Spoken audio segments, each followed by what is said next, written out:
पता नहीं दर्शन सिंह पागल क्यों नहीं हुआ। बाप घर पे मर गया, माँ किसी बचे कुचे गुरुद्वारे में खो गई और शाहनी ने 2 बच्चों को एक साथ जन्म दिया, 2 लड़के जुड़वा। उसे उसे समझ नहीं आता था कि वो हंसे या रोए। इस हाथ ले तो इस हाथ दे का सौदा किया था जिंदगी ने। सुना था आजादी आ चुकी है या आ रही है, पर ल्यालपुर में आजादी कब पहुंचेगी ये किसी को नहीं पता था।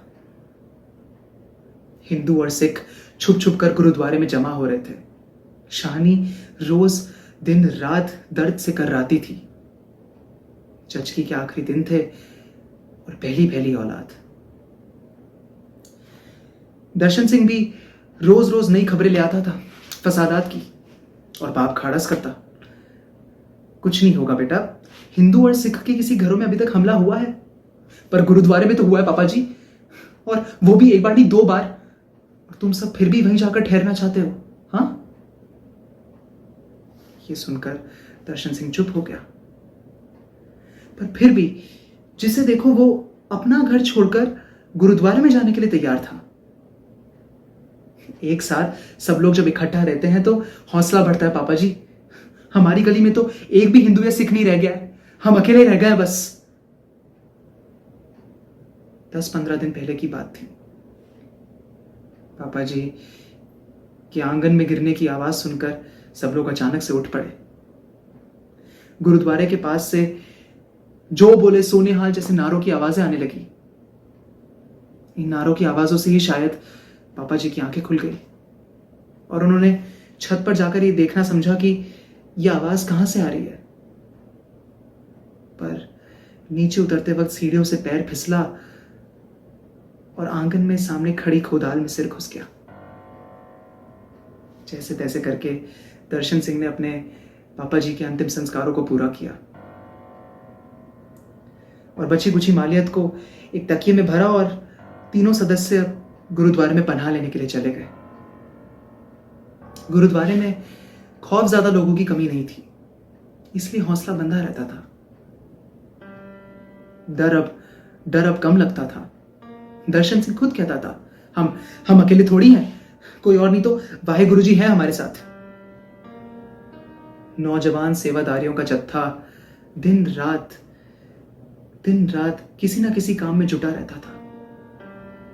लोगों ने भी अपने घर में जो आटा दाल घी था वो उठवा लिया था ताकि गुरुद्वारे में हर वक्त लंगर चल सके। पर कब तक? मगर कब तक? ये एक सवाल हर किसी के दिल में था। लोग इस उम्मीद में थे कि सरकार जल्द ही कोई मदद भेजेगी, कोई माकूम भेजेगी, लेकिन कौन सी सरकार? कैसी सरकार? अंग्रेज तो कब के छोड़ के चले गए। यहां पाकिस्तान बन चुका है, लेकिन पाकिस्तान की सरकार नहीं बनी है। मैंने सुना है कि मिलिट्री चारों तरफ घूम रही है और उनकी हिफाजत में शरणार्थियों के काफिले बॉर्डर तक पहुंच जाते हैं। शरणार्थी? वो क्या होता है? रेफ्यूजी? ये लफ्ज तो पहले कभी नहीं सुना था। 2-3 परिवारों का जत्था जिनसे दबाव सहा नहीं गया, जिनसे दबाव बर्दाश्त नहीं हुआ, वे गुरुद्वारा छोड़ के निकल दिए। हम तो चलते हैं, मैंने सुना है कि स्टेशन पर ट्रेनें आ रही हैं, यहां कब तक बैठे रहेंगे?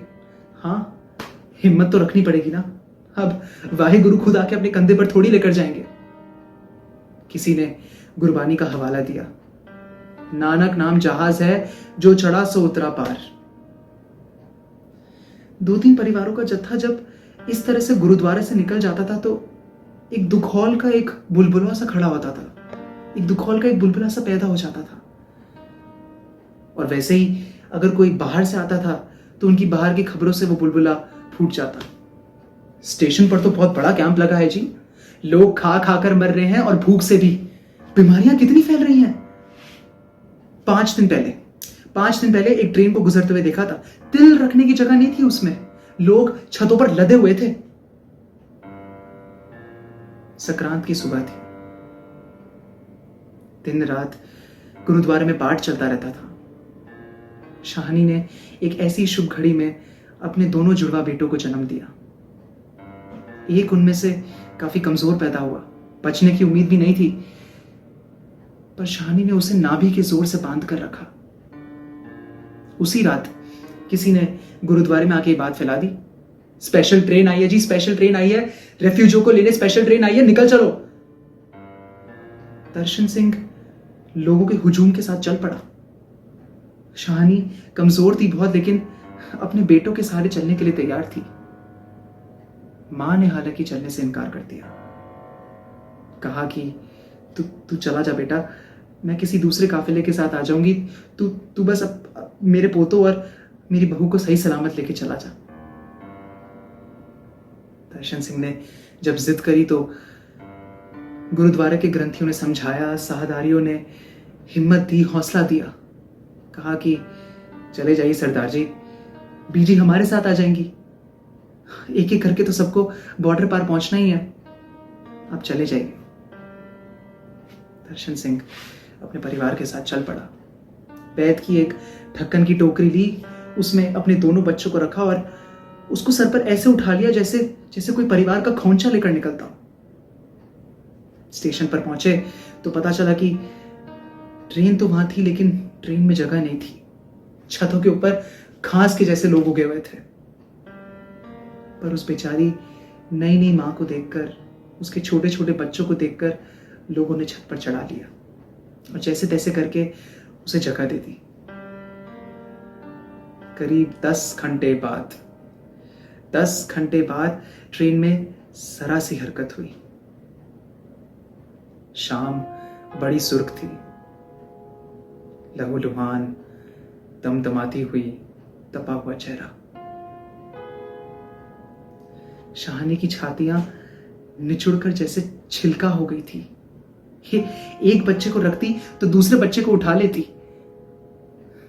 मैले कुचैले उन कपड़ों में उन बच्चों की लिपटी हुई पोटलियां, जैसे ऐसा लगता था जैसे किसी कूड़े के ढेर से उठा लियो। कुछ घंटों बाद जब ट्रेन रात में दाखिल हुई तो दर्शन सिंह ने देखा कि एक बच्चे में तो हरकत होती थी। वो कभी हिलता डुलता था, कभी रोने की आवाज आती थी, लेकिन दूसरा बच्चा तो बिल्कुल साकिब था। दर्शन सिंह ने घबराहट में आकर पोटली में हाथ डाला और देखा कि बच्चे का शरीर कब का ही ठंडा पड़ चुका था। बच्चे का शरीर कब का ही ठंडा पड़ चुका था। दर्शन सिंह के फूट फूट कर रोने पर आसपास के सभी लोगों को पता चल गया। उन्होंने जिद करी कि शाहनी से वो बच्चा ले ले, लेकिन शाहनी तो तब तक थपरा चुकी थी। छप्पा मार के उसने टोकरी को अपने सीने से ऐसे लगा लिया था और कहने लगी कि नहीं, भाई के बगैर दूसरा दूध नहीं पीता। लाख जिद करने पर भी शाहनी ने बच्चे को नहीं छोड़ा। उस रात ट्रेन 10 बार चली, 10 बार रुकी। लोग अंधेरों में अंदाजे लगाने लगे रास्तों के, जगहों के। खैराबाद तो निकल गया जी, ये तो गुजरावाला है जी, हाँ बस 1 घंटा और, लाहौर पहुंचने की समझो हिंदुस्तान आ गया। खुशी और जोश में आकर लोग हर हर महादेव, जो बोले सो निहाल जैसे नारे लगाने लगे। ट्रेन एक पुल पर चढ़ी तो लोगों में एक लहर सी दौड़ पड़ी। रावी आ गया जी, रावी आ गया, रावी आ गया। रावी है, अरे मतलब लाहौर आ गया, लाहौर आ गया।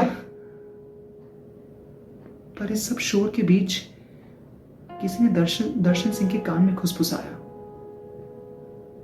सरदार जी, रावी आ गया है, बच्चे को रावी में फेंक दीजिए, बच्चे को रावी में फेंक दीजिए, इसका कल्याण हो जाएगा। मृत बच्चे को बॉर्डर पार ले जाकर क्या करेंगे आप? दर्शन सिंह ने टोकरी को धीरे से खिसकाया, यकायक ही पोटली को उठाया और वाहे गुरु का नाम लेके उसे फेंक दिया। और तभी अंधेरे में से हल्की सी बच्चे की रोने की आवाज आती है। घबराया हुआ दर्शन सिंह शाहनी के पास जाके देखता है तो मुर्दा बच्चा शाहनी के छाती से अभी भी लिपटा हुआ था।